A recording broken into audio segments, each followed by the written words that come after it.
너 자신을 알라. 소크라테스의 유명한 말이죠. 하나님께서 창조하신 목적에 맞게 살아가기 위해서도 하나님이 나에게 주신 은사가 무엇인지를 파악해야 할 겁니다. 나를 아는 것의 중요성, 이주희 기자가 보도합니다. 몇 년째 승무원 준비 중인 양세봄 씨. 졸업 후 항공사마다 지원해봤지만 실패의 쓴맛만 보게 되면서 이 길이 맞는 것인지 수없이 고민하고 고민했습니다. 거는 취업. 뭐를 해야 되지? 기회의 폭이 작다 보니까 포기하게 되는 것 같아요. 열정을 잃고. 이는 양세봄 양의 얘기만이 아닙니다. 취업과 진로 문제를 해결하지 못한 채 청소년기를 보낸 대다수의 대한민국 청년들의 현실이기도 합니다. 이처럼 대한민국 청년으로 살아간다는 것은 결코 쉬운 일이 아닙니다. 그런데 더 문제는 자신이 무엇을 좋아하고 잘하는지도 모른 채 20세가 넘어버린 청년들도 많다는 겁니다.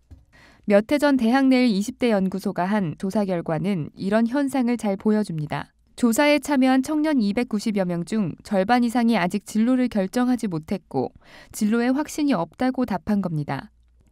통계청 자료에 따르면 청년 취업 100명 중 77명은 전공을 살리지 않는 취업을 하고 어렵게 직장에 들어가서는 또 이직을 생각합니다. 전문가들은 그동안의 주입식 교육과 성공 지향적인 가치관이 이런 결과를 가져왔다고 지적합니다. 애초에 적성이 아닌 성적에 맞춰 과를 선택하고 장기적인 목표 없이 안정만을 추구하다 보니 이런 현상이 생기는 겁니다. 하나님이 주신 기질로 디퍼런스라는 새로운 학문을 만든 전문 상담가 서무영 목사에게도 최근 진로 고민으로 찾아오는 청소년과 청년들이 늘고 있습니다. 서 목사가 찾아오는 청년들에게 제시하는 것은 어쩌면 아주 단순한 진리. 나를 알게 하는 것. 하나님이 각자에게 태초부터 주신 기질을 아는 것이 중요하다는 겁니다. 하나님이 나를 정말 사랑하시고 존귀하고 보배롭게 지으셨다. 그리고 하나님은 절대 실수를 하지 않으신다. 라는 나를 이제 가슴속에 아로새기고 세상 속에서 좀 쓰러지지 않고 건강하게 살 수 있는 그런 마음을 가지게 된 것 같아요. 서 목사는 하나님이 기대하는 바대로 각 사람을 지으셨기에 그 창조 목적을 아는 것이 세상을 행복하고 가치 있게 사는 것의 시작이며 진로 설계의 첫 번째 단계라고 조언합니다. 진로란 자신이 나아갈 방향과 길을 찾아가는 과정이지 남과 비교할 필요가 없다는 얘기입니다.